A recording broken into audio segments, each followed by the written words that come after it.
Hello and welcome to another episode of the djproject Criterion Collection. And here we're going to talk about Spine 184, By Brakhage and Anthology. These are 26 films by the late avant-garde filmmaker Stan Brakhage. Okay, where to begin with this one?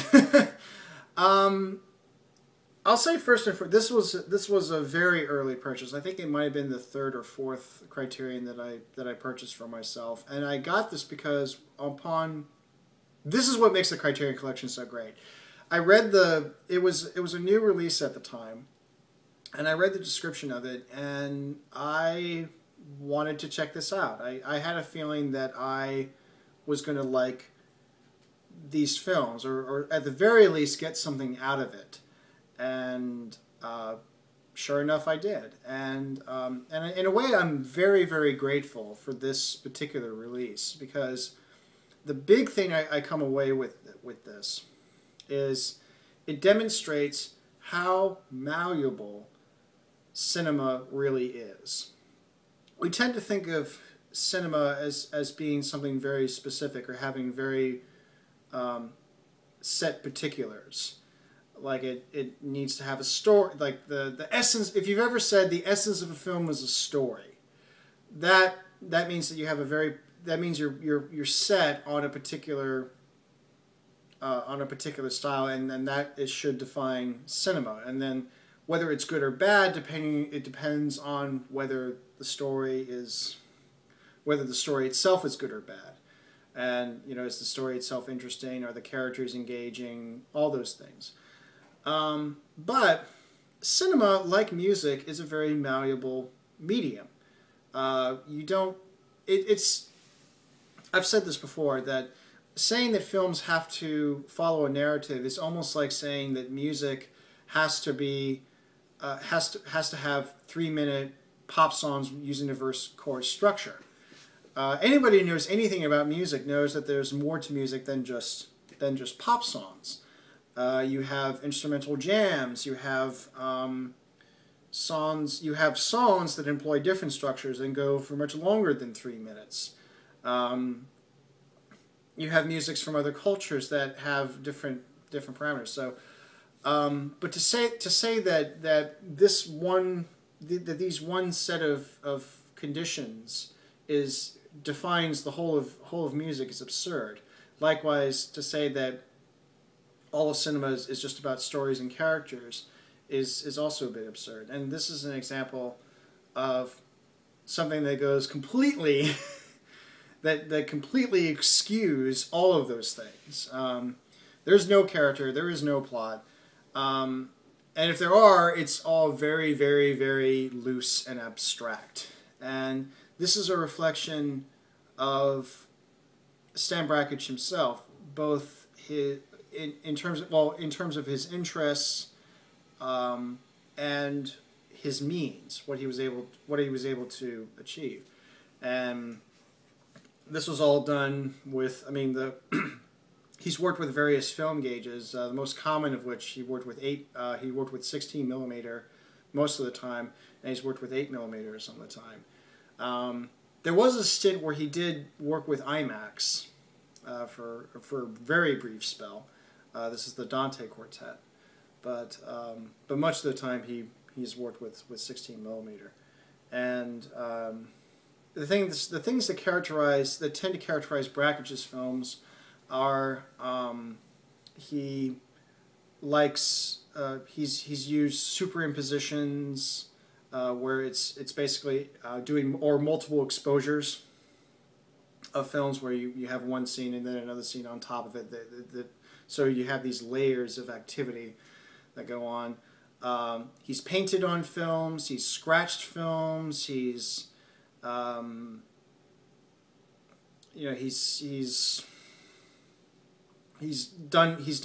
interesting juxtapositions of shots. So his sense of montage is very abstract, and in a way, it's first and foremost, he did it in a very self-expressive way. now this all goes back to Cousteau, and I feel like I've berated Cousteau unfairly. I think what it comes down to for me personally is that I'm not the biggest fan of Cousteau that other people are, and I think that's what it really comes down to. I mean, I definitely respect what he did as far as the films that he makes, and I definitely understand and respect the influence he had on other filmmakers. That was never in question. But I'm not the biggest fan of Cousteau. I know other people are, but I'm just not. And I say this is because you can accuse Stan Brakhage of doing the same things that I might have accused Jean Cousteau of having, where it's it's an insular filmmaking. It's a kind of solipsistic filmmaking where it's whatever you want, and if you get it, then that's just a coincidence. But first and foremost, that this is mostly about me. But I would say, but actually, that's an unfair criticism to make that you could make, and I'm not trying to make a straw man argument, but I can anticipate that being brought up. For Brakhage, it was important. The sense of community was important, and he did intend his films to be shown communally. That there should be an audience, and I think he thought of it really no different than a film that you go into a theater to see. The only difference is that your parameters are different. Instead of expecting a story with a set of characters and following a particular plot line, it's now doing something else. It's more about impressions. Stan Brakhage was very fond of poetry. In fact, that was his starting point, and that's another reason why I brought up Cousteau, because Cousteau also was known primarily as a poet, and that, I think, informed a lot of his filmmaking. So, likewise, poetry informed a lot of Brakhage's films. There's a lot of allusions to poets. As I mentioned, one of his films he made was the Dante Quartet. So he was very familiar with poetry and larger literature. The poet that made a big influence on him actually was Ezra Pound, because when he was a teenager, somebody gave to him as a joke Pound's cantos, thinking that he can't possibly read this. I mean, this would be a laugh, and it did take him a while to read it, but he was utterly fascinated by the result of it, and cantos was definitely a work that made lots of references, and it was juxtaposing things and making new ideas and so on. So and I see that with Brakhage's films in particular. Now this is admittedly this is not something that I casually watch. This isn't really something that you casually watch. You really have to kind of be in the mood to see it. Given that this set is 26 films, and a lot of them are short, but there are also some. Well, the biggest piece on there, and I did rewatch it for the sake of this review, just to get myself reacquainted with Brakhage. Although I've seen many of his other films in that set, but for my refresher, I revisited Dog Star Man, which is his take on the epic, and the epic as in general terms, not necessarily in film terms, but what the epic means. So he makes allusions to Homer, he makes allusions to various myths, whether it be ancient Egyptian or Norse. I don't think he goes Native American on this one. There's another film where he does go down that route, but and so it's basically just using those elements and tropes and presenting it in a new abstract way. Now the thing with his films, because as I said before, what he liked to do was there's a lot of first off, there's no real lingering shots. I mean, I think the longest shot that you ever get out of a Brakhage film is, I want to say it's like 15 or 20 seconds. I mean, there's a lot of, and he also does superimpositions. He does layering. He does multiple exposures. So in other words, you're just being bombarded with a lot of visual information. So it's really hard to summarize a Brakhage film because there's a lot of things that happen very, very quickly. And I think in a way it reminds me of the way modern poetry has worked. It's no longer about memorizing particular lines or having certain lines or even whole stanzas ingrained in your memory. It's more about you read or you listen to the poem, and it's more about the impression that it leaves you. I can't really quote Rilke, for instance, but I know that when I read a Rilke poem, it leaves an impression. I could also say the same thing about John Ashbery too. I can't say a line from one of John Ashbery's poems. Well, one, because I don't read them as often as I don't read them often enough to have them memorized and then be able to shoot it back. But also, that's not really. I don't think that's really the point. It's more about the. It's less about the regurgitation of it. Like say if you read, like reading Chaucer or Milton or any of the Romantic poets. It's not like you can do that. It's more just the intake and the impression that it leaves you. And I feel the same thing with Brakhage. It's not so much the individual shot. It's more the impressions they leave with you. And Brakhage meant to evoke the basic themes that you find in any literature and art. In his case, he talks about birth, sex, death, and the search for God as far as the way to, like, his general mission statement, as it were. The motivating drive for his films is to look at those subjects, and that does come through. But I think for him it's done in a very personal way, in a very meaningful way.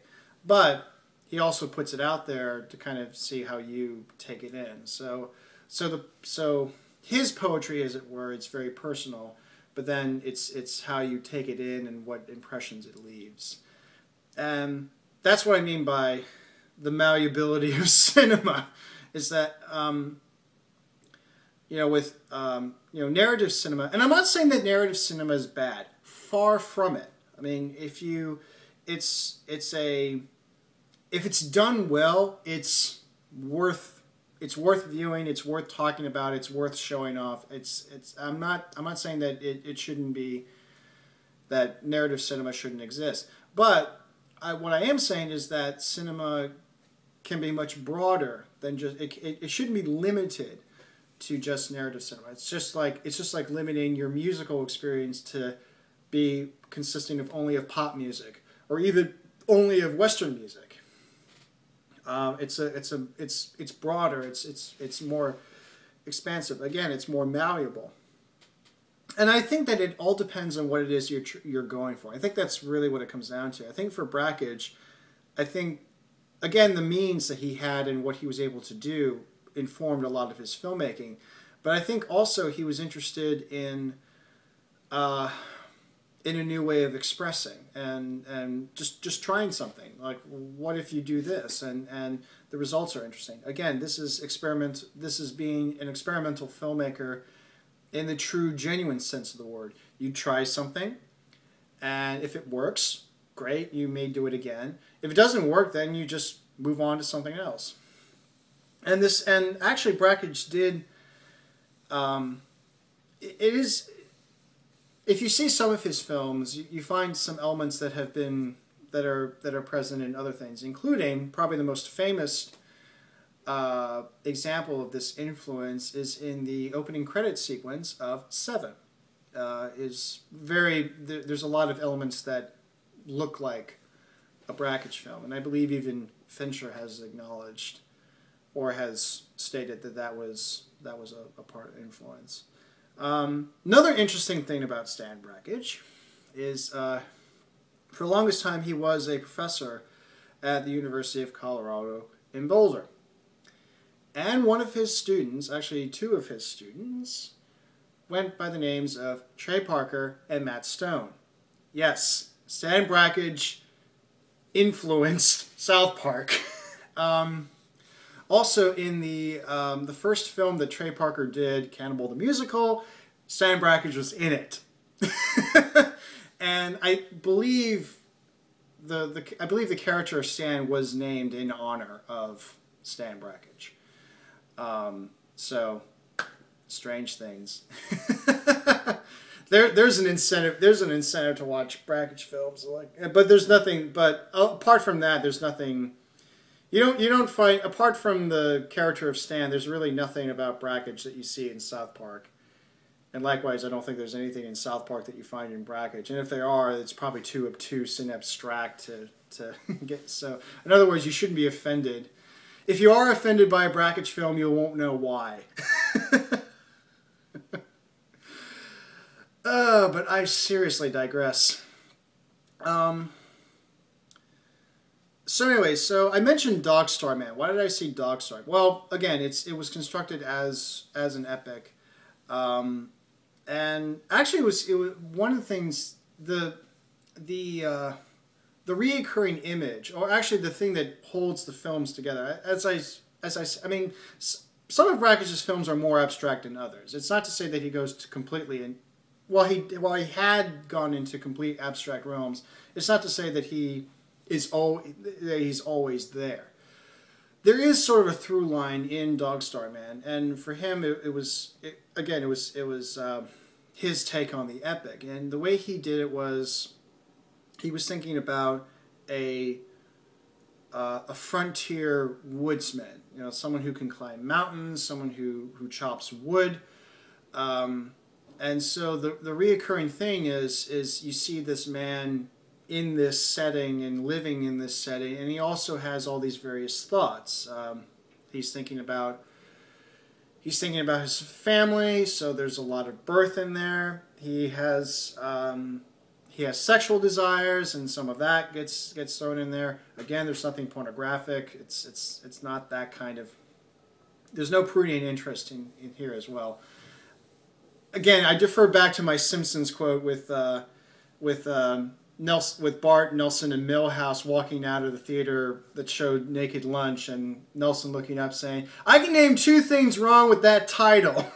It's that kind of reaction. Anyways, so it's all of his various ideas and thoughts and everything while he's in this setting. So, of course, this was done when Brakhage was living at the time and lived for the rest of his life in Colorado in the midst of snow.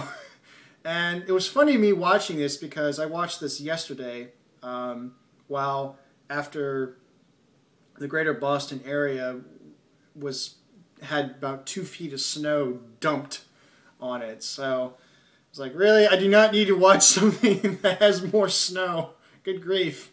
But actually, it wasn't just winter. There were other seasons represented as well, and that was another aspect of the epic that he wanted to show. So again, it's really it's one of those things you have to see a Brakhage film in order to get it. But I think even after you see it, you still may not get it. So I take it to mean that it's not about you getting something. It's about more of the intake. It's more about the impressions than anything else. And these are films that you do need to have some background information in order to get. And this is actually where Criterion is very helpful. In each film there are, instead of a running commentary track that runs underneath it, you have what are called remarks. And these were all things that Stan Brakhage has said about the films. It's basically interview snippets is what you hear. And Brakhage is talking about, oh, this film is supposed to be about this. I got the idea because of this, and gives you some context as to how this film came about, what he was interested in at the time, and it will give you some clue as to what he was thinking while he was making it. So then when you watch it, you may keep that in mind. But like I said, with poems, it's particularly with modern poems, while you can understand artist intent, it doesn't take away from how you can hear the poem and how you can feel that for yourself. So while you can consider what Brakhage has to say and what he has stated, it doesn't necessarily mean you have to. That has to be the only thing. It can be very much how you take it, even so. So yeah, I would say that I would give Brakhage a crack, because if for nothing else, to see more possibilities of what cinema can do, and that it's not just narrative cinema all the time. It's it's cinema that can again, it's a very malleable medium. It's by using the elements of cinema, which is basically film and different types of film cut together to form something even longer. That's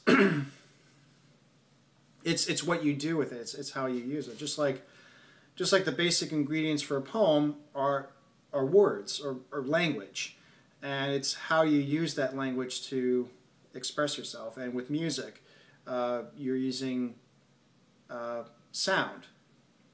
Actually, you have instruments that produce sound, which is vibrations of air, and it's what you do that will generate an end result. So I would definitely check him out, if nothing else, to see what can be possible in cinema, and then what roads you can travel. And it's taking those unusual paths is what makes him really, really interesting.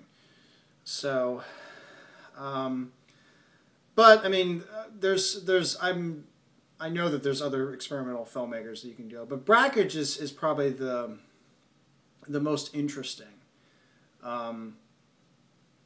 Just because, I mean, again, he's like, not only does he shoot on film and do all these superimpositions and such, but he's also painted on films, and so that's another kind of abstraction and such, and so but yeah, I would